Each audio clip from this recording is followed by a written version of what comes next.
Mr. Speaker, members of the House of Representatives and my fellow Americans, lend me your ear. We, the people of the United States, in order to form a more perfect union, establish justice, ensure domestic tranquility, provide for the common defense, promote the general welfare, and secure the blessings of liberty to ourselves and our posterity, do ordain and establish this Constitution for the United States of America.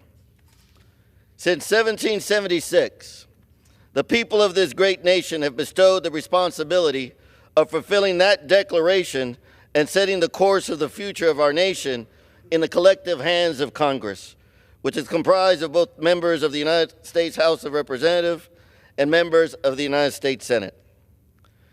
And since that time, every member willingly raises their hand and publicly makes that sacred pledge to support and defend the Constitution of the United States against all enemies, both foreign and domestic. It is my belief that the American people look for the principles of respect, collaboration, friendship, unity, and statesmanship in every member of Congress. I encourage all members of Congress to subscribe to and remember this quote from Henry Ford. Coming together is a beginning. Staying together is progress. But working together is success. The issues our nations face today are not Republican or Democrat issues. They are people issues. One issue I've repeatedly highlighted during my time here has been our national debt and the broken way in which Congress, both Democrats and Republicans, continue to support reckless spending. Spending the people's money irresponsibly has created a $36 trillion national debt, which grows by $1 trillion every 100 days. The $1 trillion national debt equates to $107,594 per person, $272,546 per household, and $493,233 per child. Quite frankly, it's an embarrassment and it needs to stop. Something must be done. I join the millions of Americans who pray that on January 20th, the President and the 119th Congress will seriously focus on the budget crisis and make the right decisions to remove this heavy burden off the backs of hardworking people of this great nation and the backs of our children. I thank my good friend Jody Arrington, Chairman of the Budget Committee, and my friends on the committee for sounding the alarm and for the efforts to help right this ship. Mr. Speaker, this evening, I rise for the last time in this hallowed chamber to bid my farewell. Even though my time here pales in comparison to the joy I find in family and faith, I proudly say that being among you all has been more than an honor. It's been a privilege. Yes, this place has its problems, but it has so much worth celebrating. I've made friends across the aisle and gotten to know a few of you through the early morning congressional football practices or prayer groups. I've been blessed to know and learn from intelligent, loyal, and long-suffering staff that guided me through my journey. I've spoken on the House floor about issues that matter to the people of Colorado's 4th Congressional District, also known as the Eastern Plains of Colorado. On January 2nd, my 6-month term as a sitting member of Congress will come to an end. In just 6 months, my staff here in D.C. and I have passed H.R. 9714 out of the Budget Committee, introduced a common-sense red card bill that would allow immigrant workers to remain in our labor force, introduced legislation that would place the national debt on every federal voting ballot, highlighted and advocated for important local issues, presided over the House floor, played in the Congressional football game, drew national attention to the dangerous Tren de Aragua apartment takeover in Aurora, Colorado. I joined the Doge caucus and worked as a constructive member of the Republican caucus to support common sense legislation that will help families in Colorado.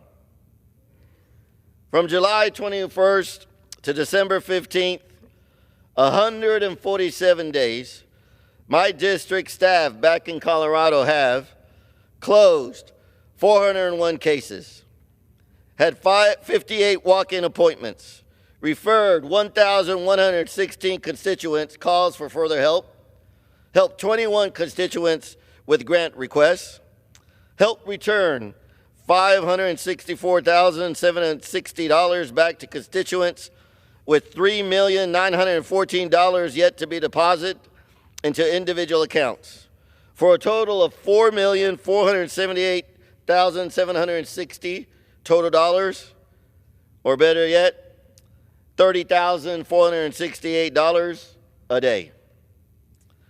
I recommended 52 individuals to the military academies. They assisted me in traveling to all 21 counties of the 4th Congressional District at least twice within the last 5 months.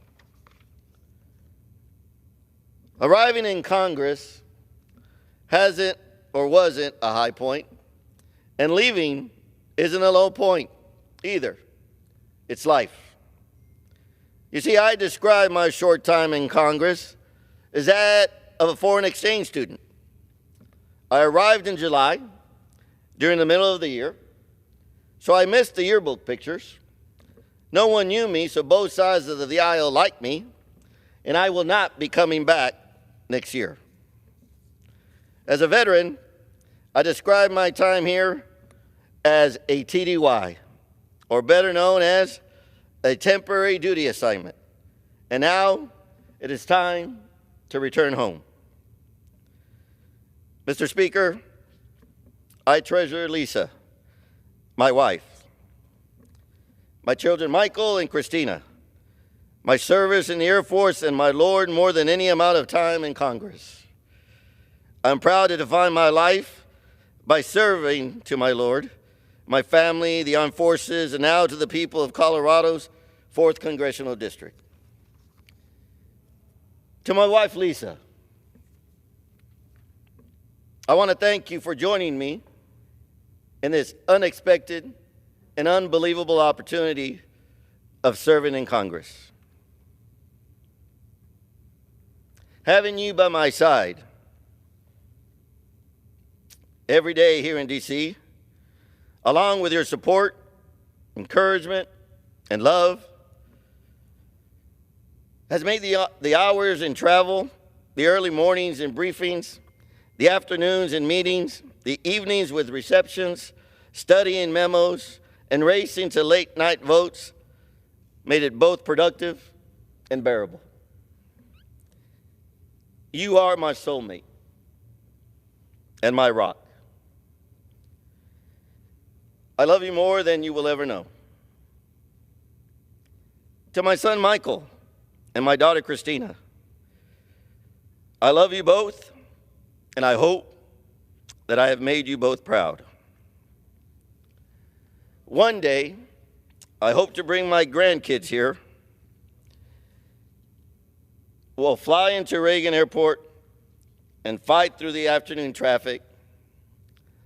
I'll point out the ever-ending construction on Cannon and lead the little ones to the statutory hall before walking through the tunnels and eventually heading up at Rayburn's 4th floor where my office was. There, I'll hold them close and say that their granddaddy was a part of this. I'll say that government for and by the people isn't an abstraction, it's in their bloodline.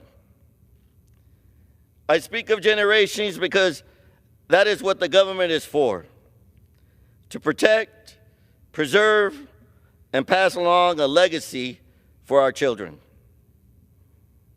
At the end of my oath of office, I bound myself to my pledge by saying, "So help me God." He has indeed helped me the same way that he has shepherded and guided this still young nation.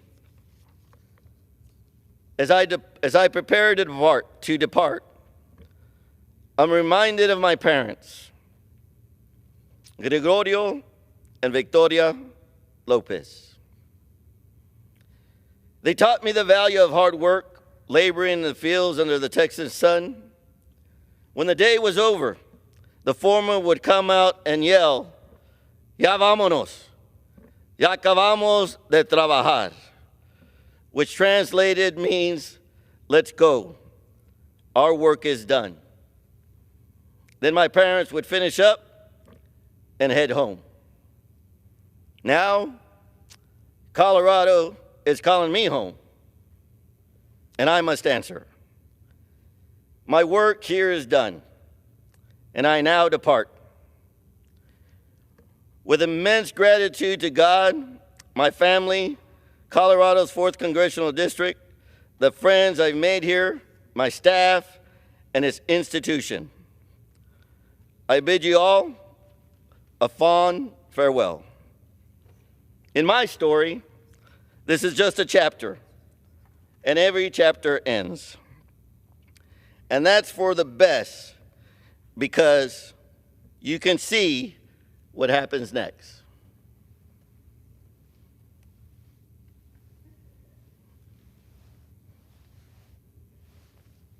Mr. Speaker, I yield back for the final time.